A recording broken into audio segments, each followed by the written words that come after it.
Hi friends, welcome back to my daily blogger. তো সবাই কেমন আছো? শুভ সকাল। তো আজকে সকালটা পুজো দিয়ে শুরু করেছি। এটা আমার ঠাকুর ঘর প্লাস এটা আমার শাশুড়ির আর কি ঘর।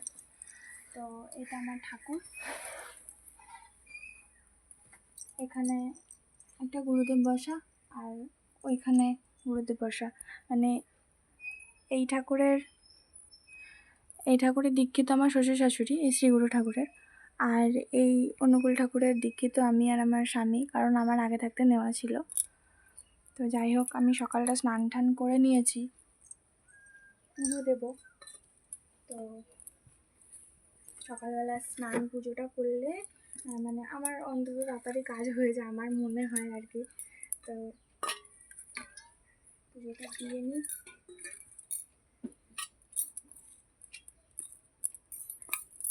সবাই একটু কমেন্ট করো, একটু চ্যানেলটা সাবস্ক্রাইব করে দিও। জানোই তো যে কি বলবো, আর মানে কথাও ভালো করে বলতে পারছি না আমি। তো যেইটুখানি আমি প্রত্যেক দিন কথা বলি সেরকমভাবে আমি কথা বলছি।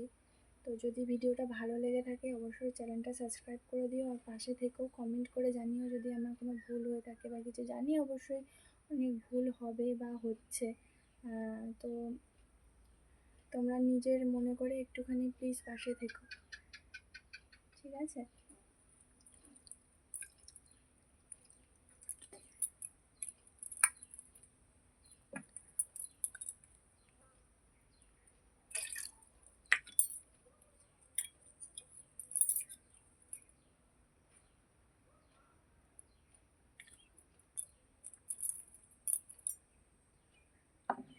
এটা আমার রাধাকৃষ্ণ, আমার খুব গোপালের ইচ্ছে।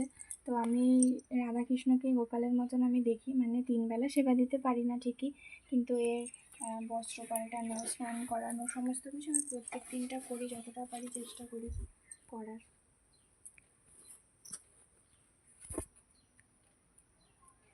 তো এই ড্রেসটা পাল্টে আমি এখন স্নান করিয়ে অন্য ড্রেস পরাবো।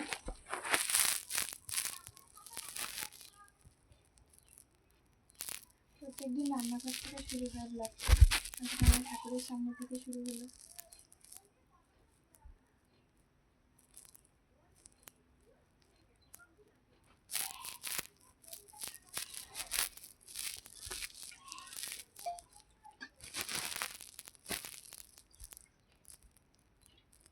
জানো তো কারেন্টটা চলে গেছে, তার জন্য আর মানে একটু অন্ধকার লাগছে আর কি, হয়তো ভিডিওটা ভালো আসছে না আমি বুঝতে পারছি না। আমার মেয়ে ভিডিও করে দিচ্ছে, মানে ভিডিওর ওপারে আমার মেয়ে রয়েছে। তো এই যে আমার রাধাকৃষ্ণ।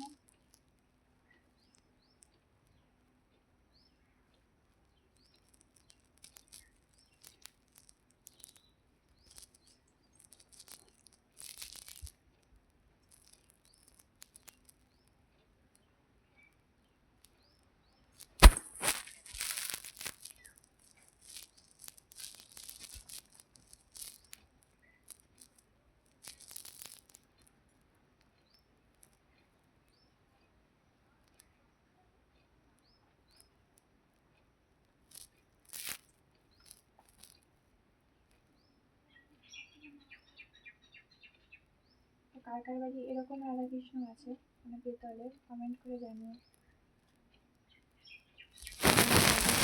হয়ে গেল।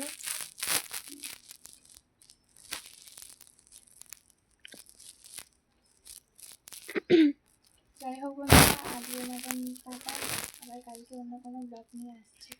ভালো থেকো, সুস্থ থেকো, আর প্লিজ চ্যানেলটাকে সাবস্ক্রাইব করে দিও। টাটা।